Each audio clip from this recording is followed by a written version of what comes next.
Well, hello, everybody. Whoever is out there watching right now, a very pleasant day to you. And I hope you're doing all right. I tell you, I'm doing all right myself. Glad to be here. And I tell you what, before I even get started with anything, look, it is already the month of June. Can you believe that? Here we are in June. God dog it. This year is just cruising right along. I tell you, just like a carnival ship out there in the ocean. It's just easing right on by us. Before you know it, we'll be exiting 2024 and getting ready to enter the year 2025. Who would have thought that we would witness time whizzing by the way we are? But lo and behold, we most certainly are. And I tell you, it's something that should not be taken for granted because there are millions of people who would have loved to have been here to see this. And sadly, they're not. Therefore, we have a lot to be grateful for. So with that being said, I want to thank you very much for tuning in to me today. I really do appreciate it. And I would like to welcome each and every one of you to another episode of TJ's Topics. I tell you, it is such a joy, an honor, a privilege, and a pleasure just to be able to come into your presence on any given occasion. And I tell you what, I am so glad to be with you today. Not only are we getting ready to enter the season of summer, because summer starts this month, and getting ready to deal with all this heat because it's hot in the summertime. But there are a lot of things that we have to look forward to. School getting out for the summer. Kids will be running and playing everywhere.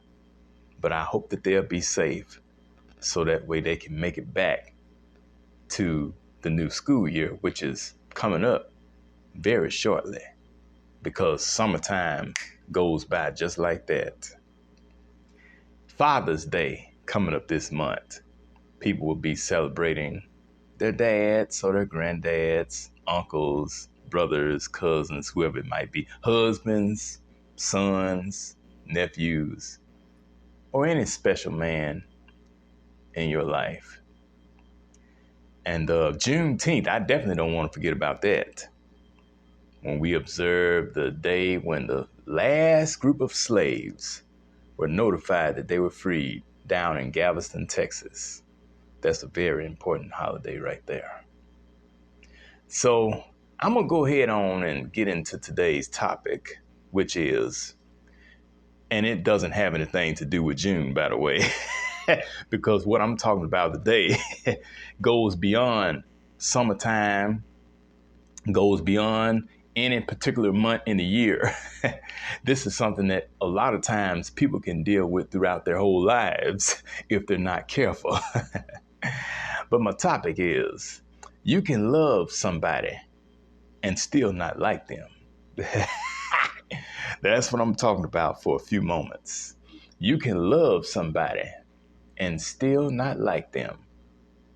And I do believe I have a witness or two out there who can testify to that, because you may know somebody right now in your life, whether it's a family member or a friend, a neighbor, a co-worker. And look here, a lot of you may have a ton of co-workers or have had plenty of co-workers in the past whom you did not like. I can stay on that for about the next 10 or 15 minutes because I have worked with a whole lot of people over the years whom I did not like, and I know didn't like me. But, Those of us who've been brought up in religion and, particularly in Christianity and being raised in the church, we were taught that we got to love one another. We got to we got to show some compassion to our fellow man. That's what Christ taught us. Jesus said that by this shall all men know that you are my disciples, if you have love one for another. But I'm gonna admit, it's very difficult to love some people.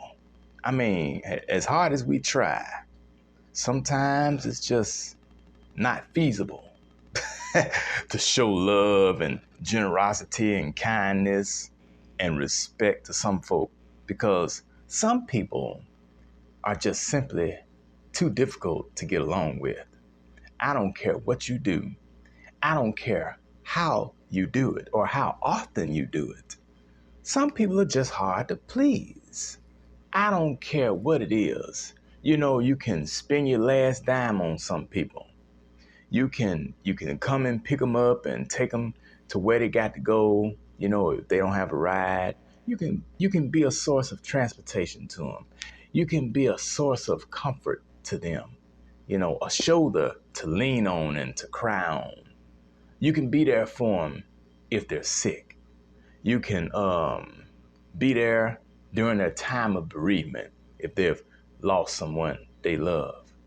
You can feed them, clothe them, offer them a place to sleep. You can do all of that for some people, and they still will find fault in you and whatever it is that you did. Those type of people are hard to get along with. And sometimes those very people can be in our families. They can be next door neighbors, or they could be, like I said, people we work with. They can even be people who claim to love the loud, and do all the jumping and shouting and running and hollering and everything else. They still can be hard to get along with.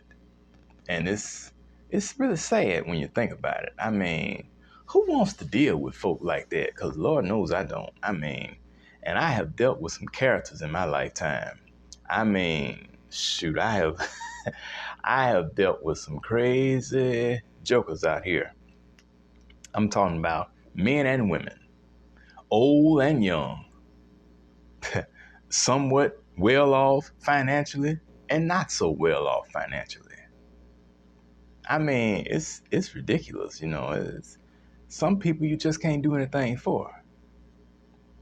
But yet, in the back of our mind, we think about what the Bible says and what we were taught by our loved ones from early childhood and growing up, that we have to love each other. We got to get along with one another. They even they even like to threaten us with hell. See, that's the thing that see, they got it bad about scaring us with fire and brimstone, telling us that if we don't love so-and-so, if we don't try to get along with them, then we will subject ourselves to the lake of fire. You got to love everybody if you want to see Jesus. Now, and there is a passage, and I'm trying not to get into the Bible or anything, but there is a passage in the scriptures that says, how can you love God whom you have not seen and hate your fellow man whom you have seen? And you see him every day.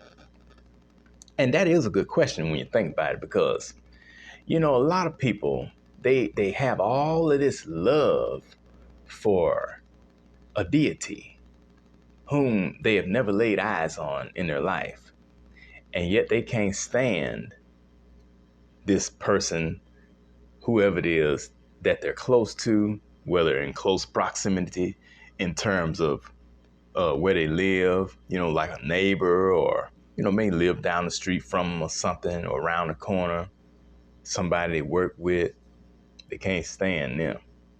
But I'm gonna, you know what, when it comes to a subject like this, showing love to somebody that we don't like, you can play both sides of the coin. You you can do both. I mean, you you try to love people and get along with them as best you can, but by the same token, you don't have to kiss anybody's ass. You sure ain't got to do that.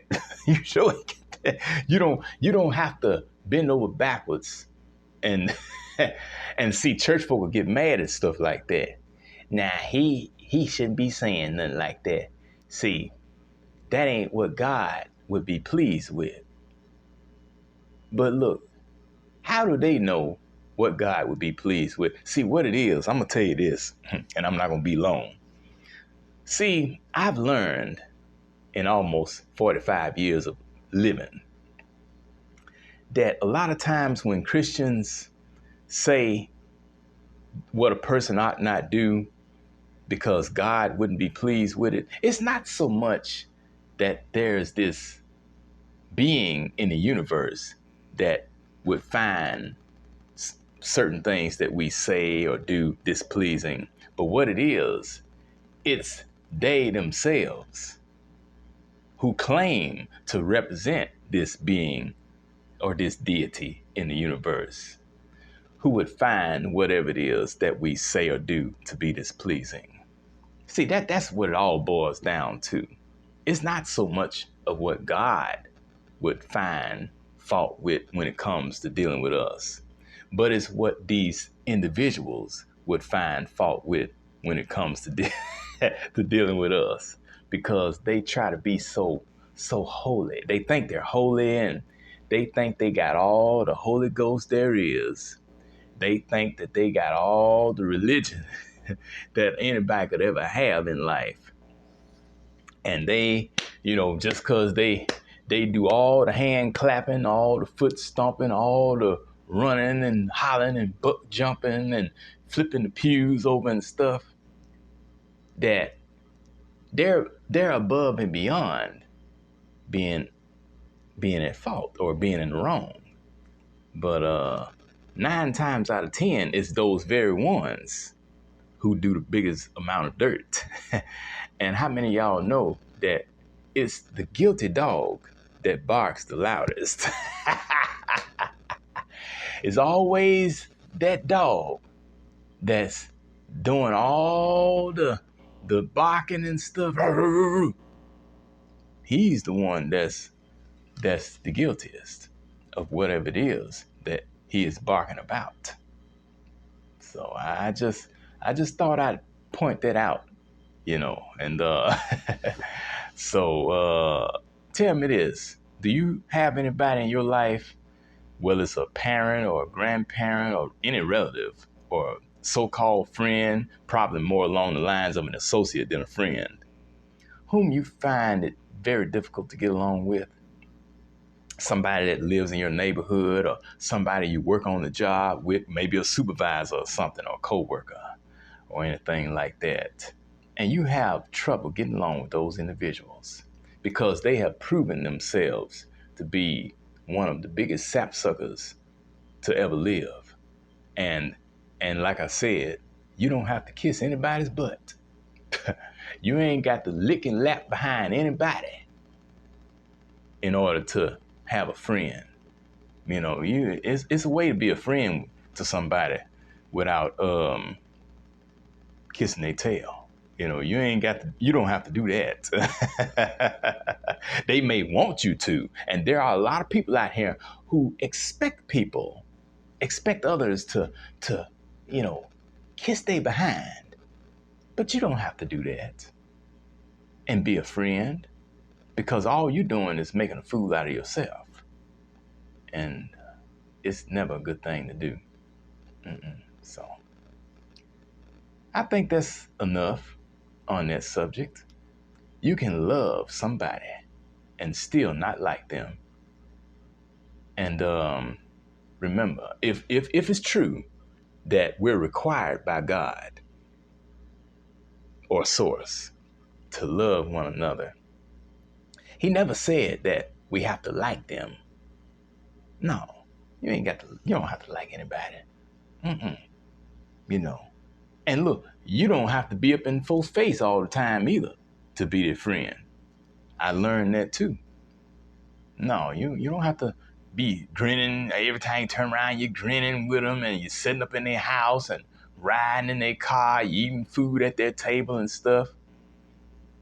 Because remember, Judas sat and ate with Jesus. And he showed him something too. So anyway, I'm just going to go ahead on and cut it right there. And I would like to say thank you so much for tuning in to this edition of TJ's Topics. And as always, it is such a pleasure to be with you. Be sure to like and comment and subscribe if you already haven't, if you haven't already, and be sure to share with somebody if you wish. And I will greatly appreciate it. Thank you so much for tuning in. And I look forward to seeing you again next time, because when we come back on again, we will be even further along in the month of June. We will be approaching Father's Day, which should be about a week after that. Oh man, I tell you, this year is half gone already. And we certainly hope and pray that the second half of the year will be fairly decent. This is Taryn Jerome Harris, reminding you that every round goes higher and higher. I'll talk to you later. Bye-bye.